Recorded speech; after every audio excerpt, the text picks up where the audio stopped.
Everyone, welcome back to my channel Pawan eco world. Students, मैं करवा रही हूँ स्टैट्स और स्टैट्स में मैं आपको चैप्टर नंबर फर्स्ट का पहला पार्ट दूसरा पार्ट करवा चुकी हूँ। आज जो है वो हम थर्ड पार्ट करेंगे। चलो स्टार्ट करते हैं बिना देरी से हमारा चैप्टर नंबर फर्स्ट का थर्ड पार्ट। बेटा देखिए, स्कोप ऑफ स्टैटिक्स। स्टैटिक्स के स्कोप कौन कौन से हैं हमने पढ़ लिया। स्टैटिक्स जो क्या होता है, किस तरीके से उसके फीचर्स सब पढ़ चुके हैं। अब नेक्स्ट टॉपिक है स्कोप ऑफ स्टैटिक्स। तो बेटा बेसिकली तीन स्कोप होते हैं स्टैट्स के। पहला है nature of the stats, subject matter of stats and limitation of stats.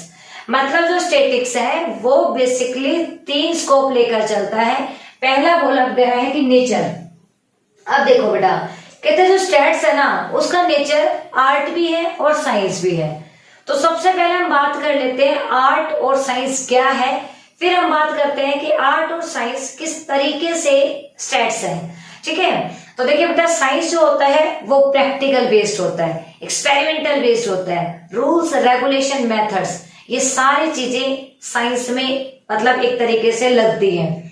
But यहाँ पे हम इसे एग्जैक्टली साइंस नहीं बोल रहे, हम सिर्फ इसे साइंस बोल रहे हैं। क्योंकि एग्जैक्टली साइंस तो वो होता है जिसमें कोई भी अगर हमने लॉ दे दिया, अगर कोई भी एक्सपेरिमेंट हमने कर लिया, अगर कोई भी रूल रेगुलेशन जो भी हमने बना दिया वो चेंज नहीं होता। जबकि स्टैट्स के अंदर जो लॉ हमने बनाए अकॉर्डिंग टू नीड हम उसमें चेंजेस कर सकते हैं। तो जो स्टैट्स है वो साइंस है, बट एग्जैक्ट साइंस जो है वो नहीं है, पहली चीज। अब इसके साइंस होने के पीछे रीजन क्या है कि भाई ये सिस्टमेटिक तरीके से काम करता है। इसमें जब भी हमें इंफॉर्मेशन कलेक्ट करनी है हम कलेक्शन करते हैं सबसे पहले, फिर हम ऑर्गेनाइजिंग करते हैं, फिर हम उस डेटा को प्रेजेंट करते हैं, एनालाइज करते हैं और इंटरप्रिटेशन करते हैं। मतलब अगर हमें बिना स्टैट्स को ये जो मेथड्स को यूज करें, हम स्टैट्स को पढ़ लेते हैं तो ये साइंस नहीं होता। बट हम भी जब भी साइंस का यूज करते हैं तो हम रूल्स रेगुलेशन लगाते हैं, मतलब हम एक तरीके से सिस्टमेटिक तरीके से करते हैं। तो सेम साइंस की ही तरह हमारे स्टैट्स में भी क्या होता है, एक सिस्टम लगता है जिसमें हम स्टेज जो स्टैटिकल स्टडी है उसको ले लेते हैं। साथ में हम ये कह सकते हैं कि सेंसस मेथड हो गया, सैंपल मेथड हो गया, रैंडम सैम्पलिंग हो गया, ये सारे क्या है, मेथड्स हैं। तो एक तरीके से मैं ये कहूं कि ये मेथड्स पे बेस करता है, तो ये साइंस है। नंबर 2, अगर इसी की बात करें तो आर्ट कैसे है। अब आर्ट का मतलब होता क्या है? आर्ट का मतलब होता है एक इस टाइप की कला जो कि किसी भी एक आर्टिस्ट होता है जो ड्राइंग बनाता है वो भी एक आर्ट है। एक गाना गाने वाला जो गाना गा के अपनी तरफ अट्रैक्ट करता है ये भी एक आर्ट है। किसी भी इंसान को मैनिपुलेट कर लेना ये भी एक आर्ट है। किसी भी इंसान को अपनी तरफ अट्रैक्ट कर लेना ये भी एक आर्ट है। तो स्टैट्स भी कुछ ऐसा ही करता है। अगर इंफॉर्मेशन को हमने पढ़ा, कलेक्ट किया और उसको फिर हमने बार ग्राफ, डायग्राम, इन चीजों से हमने उसे समझा दिया, तो एक जो पढ़ने वाला है, एक जो उन डेटा का यूज करने वाला है, वो क्या कर सकता है, इजिली उन्हें समझ सकता है। और जो चीज हम इजिली समझा दे, जो चीज हम इजिली मनवा दे, वो किसमें आती है, आर्ट में।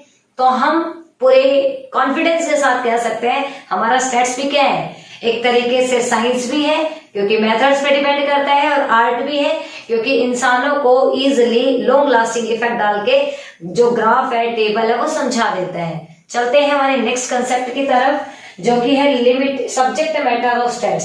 सब्जेक्ट मैटर स्टैट्स का क्या है? तो बेटा एक दो है, एक हमारे पास आएगा डिस्क्रिप्टिव स्टैटिक्स, दूसरा है इंफीरियर स्टैटिक्स। तो बेटा जो डिस्क्रिप्टिव स्टैटिक्स है उसका मतलब क्या है मैं वो समझा रही हूं। तो देखिए, डिस्क्रिप्शन जो मतलब होता है, डिस्क्रिप्टिव तरीके का मतलब होता है कोई भी काम जो है वो खोल कर करना, पूरे होल लेवल पे करना। तो जब भी इंफॉर्मेशन कलेक्ट की जाती है, अगर सभी की कलेक्ट की जा रही है तो ये डिस्क्रिप्टिव है, और सैंपल बेस पे कलेक्ट की जा रही है तो ये इंफीरियर स्टैटिक्स है। आई थिंक बहुत ही इजी कंसेप्ट तो समझ आ गया होगा। स्टैटिक्स का जो सब्जेक्ट मैटर है वो दो है, डिस्क्रिप्टिव जो कि पूरे को इंक्लूड करके चलता है, मान सकते हैं सेंसेस, और दूसरा है इंफीरियर स्टैटिक जो कि मान सकते हैं सैंपल। इंफॉर्मेशन कलेक्ट करते वक्त यहाँ ऑल क्लास में इंक्लूड करेंगे, यहाँ सैंपल बेस पे कंक्लूजन ड्रॉ कर देंगे। देन लास्ट है study of numerical facts only. बेटा स्टैटिक्स जो है उसकी कुछ लिमिटेशन है। आप सबको पता है दुनिया में कोई भी ऐसी चीज नहीं है जिसके दो पहलू ना हो। सिक्के के भी दो पहलू होते हैं, इंसान के भी दो होते हैं, दिखाने वाला अलग होता है, अंदर से किस तरीके का अलग होता है।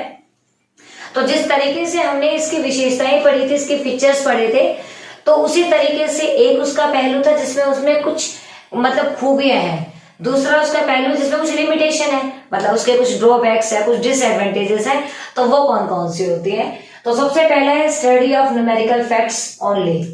आपको मतलब एक स्मार्ट तरीके से पढ़ना है, रटना नहीं है, स्मार्ट तरीके से पढ़ना है, चाहे फिर आपको थोड़ी देर पढ़े। आपने फीचर्स पढ़ ली, अगर आपने फीचर्स पढ़ ली तो लिमिटेशन अपने आप ही हो जाएंगे, क्योंकि जो फीचर्स हमने करी थी अगर उनके आगे हम ओनली वर्ड जोड़ दें कि स्टैटिक्स जो है वो एग्रीगेट को ही लेकर चलता है, इंडिविजुअल को नहीं बताता, तो इंडिविजुअल के रिगार्डिंग उसकी क्या बन गई, वो लिमिटेशन बन गई। तो आपको इस तरीके से पढ़ना है कि पहले फीचर्स इजीली लर्न हो जाए, फिर फीचर्स को ही आप मैनिपुलेट करके कन्वर्ट करके आप उसे लिमिटेशन में बना दें। तो पहला है study of numerical facts only. इसके अंदर जो भी बात होगी वो एग्रीगेट में होगी, इंडिविजुअल लेवल पर हम कोई भी बात नहीं करेंगे, मतलब जो भी कंक्लूजन ड्रॉ किए जाएंगे वो न्यूमेरिकल होंगे, मतलब इंडिविजुअल नहीं होंगे, वो एग्रीगेट में होंगे। तो दूसरा आता है हमारे पास में न्यूमेरिकल, पहला है न्यूमेरिकल, दूसरा है एग्रीगेट। मतलब जब भी हमें इंफॉर्मेशन देनी है वो सिर्फ 1 2 3 की फॉर्म में दे सकते हैं। क्यों हम लो हाई इसमें क्यों नहीं दे सकते? मतलब हम इसे 1 2 न्यूमेरिकली क्यों दिखा सकते हैं, हम इसे क्वालिटेटिव तरीके से क्यों नहीं दिखा सकते, ये इसके एक लिमिटेशन है। नंबर 2, हम इसे इंडिविजुअल लेवल पे क्यों नहीं दिखा सकते, हम इसे एग्रीगेट में ही क्यों दिखाते हैं, ये भी इसकी लिमिटेशन है। होमोजीनियस ऑफ डेटा, बेटा डेटा कैसे होने चाहिए, होमोजीनिटी होनी चाहिए, मतलब डेटा यूनिफॉर्म होने चाहिए, एक जैसे होने चाहिए। अगर डेटा अलग अलग टाइप के हैं तो स्टैट्स के अंदर प्रॉब्लम हो जाएगी, डाइवर्स नेचर के आ जाएंगे, मतलब उनको इन्फॉर्मेशन जो भी हम कलेक्ट करते हैं वो कैसी होनी चाहिए, होमोजीनियस होनी चाहिए, एक जैसी होनी चाहिए। Results are true only and average, जो भी रिजल्ट्स निकाले जाएंगे 100% एक्यूरेट नहीं होंगे। क्यों? क्योंकि एवरेज बेस्ड है, और जो भी चीज एवरेज बेस्ड होती है वो क्या होती है, एक तरीके से अप्रोक्सीमेशन वाली होती है। तो स्टैट्स जो है वो एवरेज बेस्ड देता है। नेक्स्ट है विदाउट रेफरेंस रिजल्ट्स में be prove to be wrong. अगर हमने कोई भी कंक्लूजन निकाल दिया और उसका कोई रेफरेंस नहीं था तो जो कंक्लूजन आएंगे वो बिल्कुल सही नहीं आएंगे, वो गलत कंक्लूजन होंगे। गलत कंक्लूजन जो है जो रिजल्ट भी क्या देगा, गलत ही देगा, तो हम उस पर रिलायबल भी नहीं कर सकते, विश्वास भी नहीं कर सकते। तो नेक्स्ट आ जाता है हमारे पास में can be use only experts. सबसे मेन है जो आपको याद रखना है कि स्टैट्स जो है वो एक ऐसा सब्जेक्ट है, उसे ऐसा नहीं कि हर कोई उसे यूज कर सकता है। बेटा स्टैट्स को यूज करने के लिए एक्सपर्ट की जो स्किल्स है, नॉलेज है, एक्सपर्टाइज है, वो होना बहुत जरूरी है।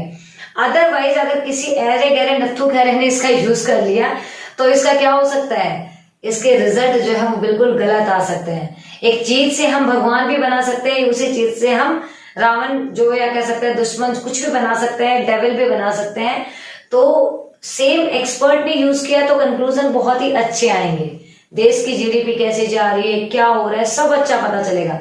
बट अगर एक ऐसे ही जिसको स्टैट्स की एबीसी भी नहीं पता उसने इसको यूज कर लिया तो जीडीपी बेशक हमारी इंक्रीज हो रही हो, हम उसे क्या बता देंगे वो डिक्रीज हो रही है, मतलब हम कुछ भी उल्टा फुल्टा दे सकते हैं और कंक्लूजन जो है वो क्या हो जाएंगे, गलत, और फिर हो जाएगा एक तरीके से बट्ठा गोल। तो आपको याद रखना है ये एक्सपर्ट ही यूज कर सकते हैं। प्रोन टू मिसयूज, बेटा एक चीज और भी है, जो भी डेटा जो है वो यहाँ पे मिसयूज किए जा सकते हैं। मतलब अगर किसी को समझ नहीं आ रहे तो मिसयूज ही हो रहा है, अगर किसी को समझ आ रहे हैं तो उसका बेटर यूज हो रहा है। तो एक तरीके से इस कंसेप्ट में कोई खासा था नहीं कुछ भी, बट कुछ भी रह ना जाए इस वजह से मैंने ये जो है आपको समझाया है। स्कोप स्टैटिक्स के 3 होंगे, nature of statics, subject matter of statics, limitation of statics. अगर सब्जेक्ट नेचर की बात करें साइंस भी है, आर्ट भी है। अगर इसके मैटर सब्जेक्ट मैटर की बात करें डिस्क्रिप्टिव भी है, इंफीरियर भी है। Study of numerical fact only, ये इसकी पहली लिमिटेशन है। स्टडी ऑफ एग्रीगेट ओनली, ये इसकी दूसरी है। Homogeneity of data and essential requirement, जब भी स्टैट्स का यूज किया जाता है बेसिकली हम होमोजेनियस डेटा की तरफ चलते हैं। उसके बाद में रिजल्ट जो है वो बिल्कुल ही एवरेज बेस्ड होते हैं। अगर कोई रेफरेंस नहीं आया रिजल्ट के पीछे तो उनके कंक्लूजन गलत भी आ सकते हैं और उनका मिसयूज भी किया जा सकता है।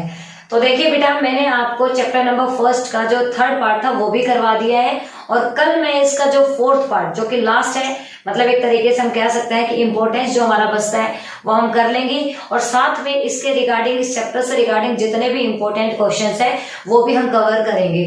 तो आपको बिल्कुल भी टेंशन लेने की जरूरत नहीं है, मतलब रूटीन बेसिस पे टाइम पे आपको एक तरीके से वीडियो लेक्चर्स जो है प्रोवाइड हो जाएंगे। मैं कोशिश करूंगी कि आज टाइम टेबल जो है वो बेसिकली डाल दूं अपना, कि भाई ये टाइम टेबल जो है मैं अपने वीडियोस का रखूंगी कि इस टाइम पे आपके स्टैट्स की आएगी, इस टाइम पे आपके माइक्रो की आएगी, इस टाइम पे आपके एमसीक्यू क्वेश्चंस आएंगे। लाइक हर चीज को मैं एक प्रिपेयर करके आपको एक स्ट्रेटेजी बना के कुछ दिनों के अंदर इसे डाल दूंगी, ताकि आपको बिल्कुल भी प्रॉब्लम फेस ना करनी पड़े कि मैम कभी डाल दिए हैं, कभी वीडियो कभी डाल दिए। एक फिक्स टाइमिंग आपको बता दूंगी। मिलते हैं नेक्स्ट किसी वीडियो के अंदर जो कि आपके लिए बहुत ही बेनिफिशियल होने वाली है। तब तक के लिए बाय बाय।